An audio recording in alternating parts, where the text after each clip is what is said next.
Dear student, কেনে আছে তোমালোক? আজি আমি শিকিম হাইব্ৰিডাইজেশ্যন। অৰ্গেনিক কেমিষ্ট্ৰিত আমাক হাইব্ৰিডাইজেশ্যন মানে কাৰ্বনৰ হাইব্ৰিডাইজেশ্যন একদম এনি হাউ এনি টাইম লাগিয়ে থাকিব।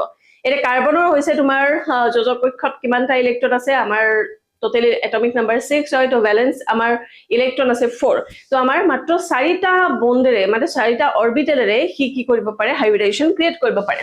এই কাৰণে কাৰ্বনৰ ক্ষেত্ৰত সদায় তুমি কেইটা হাইব্ৰিডাইজেশ্যন পাবা? sp পাবা, sp2 পাবা আৰু sp3 পাবা। তোমাক লাগিব জানিবলৈ প্ৰথমতে টোটাল ইলেক্ট্ৰন পেয়াৰ, তাৰ পাছত তোমালোকে জানিব লাগিব টোটাল ইলেক্ট্ৰন পেয়াৰ মানে হৈছে লোন পেয়াৰ প্লাস বন পেয়াৰ, তাৰ পাছত তোমালোকৰ জানিব লাগিব শেপ প্লাস হাইব্ৰিডাইজেশ্যন।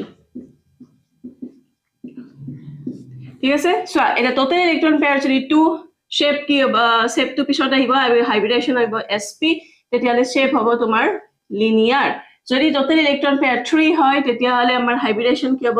sp2 s2 প্ৰথম এটা ৰাখিবা, বাকি থাকাখিনিক p দি দিবা, মানে 3 আছে ন, s গল এটা আৰু p ৰ কাৰণে দুটা, মানে ইয়াতে হৈ যাব তোমাৰ তেতিয়া ট্ৰাইগনেল প্লেনাৰ। আৰু যদি হে টোটাল ইলেক্ট্ৰন পেয়াৰ 4 হয় তেতিয়াহলে আমাৰ হাইব্ৰিডাইজেশ্যন হ'ব sp3, মানে আমাৰ কি হৈ যাব? টেট্ৰাহাইড্ৰেল। এনে কথাটো হৈছে এটা মই এক্সাম্পল দিম তেতিয়া বেছি সহজ হ'ব। ধৰি লোৱা এক্সাম্পল আছে CH4 মিথেন। মিথেনৰ আমাৰ কি ৰেন্ডমলি তুমি দিলা 4ডাল বন চাৰিফালে, কোনো শেপ টেপ নাজানাকে দিলা, কেইডাল বন আছে চোৱা। কাৰ্বনৰ যেহেতু লাষ্ট ইলেক্ট্ৰন 4 থাকে তেতিয়ালে 4ডাল বনৰ ওপৰত ঠিক কৰিব নোৱাৰে, মানে 4ডাল বন আছে। ইয়াতে লোন পেয়াৰ প্লাস বন পেয়াৰ, ইয়াতে কিবা লোন পেয়াৰ দেখিছা নেকি? নিশ্চয় নাই দেখা।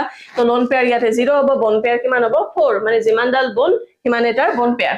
তেতিয়ালে 4 আছে, মানে কি হ'ব? হাইব্ৰিডাইজেশ্যন sp3 আৰু তাৰ ষ্ট্ৰাকচাৰ কি হ'ব? টেট্ৰাহাইড্ৰেল। মানে আমাৰ যেটো মিথেনৰ ষ্ট্ৰাকচাৰ হ'ব এনেকুৱা ষ্ট্ৰাকচাৰ। ঠিক আছে, এটা তোমাক যিকোনো সুধিব পাৰে। সাপোজ তোমাক সুধিছে যে কাৰ্বন কাৰ্বন ট্ৰিপল বন আছে, মানে আমাৰ ইথাইন আছে, এই দুটা কাৰ্বনৰ মানে ইন্ডিভিজুয়ালি সব কাৰ্বনৰ নিজৰ নিজৰ হাইব্ৰিডাইজেশ্যন থাকে। ঠিক আছে, তো এইটো কাৰ্বনৰ কাৰণে কিমান হ'ব চোৱা। এডাল আছে সিঙ্গল বন আৰু ইয়াতে আছে ট্ৰিপল বন। ট্ৰিপল বন থাকক ডাবল বন থাকক তোমালোকে 1 বুলি কাউন্ট কৰিবা, কাৰণ আমি কও কি এডাল ট্ৰিপল বন এডাল ডাবল বন, হয় না? তো ইয়াতে মানে আমাৰ একডাল দুডাল টোটাল ইলেক্ট্ৰন পেয়াৰ আমাৰ কি হ'ব? 2। লোন পেয়াৰ কোনো ধৰণৰ নাই, তো 2 হলে আমাৰ চোৱা হাইব্ৰিডাইজেশ্যন কিমান? sp, মানে ই হ'ব sp, ইও হ'ব sp।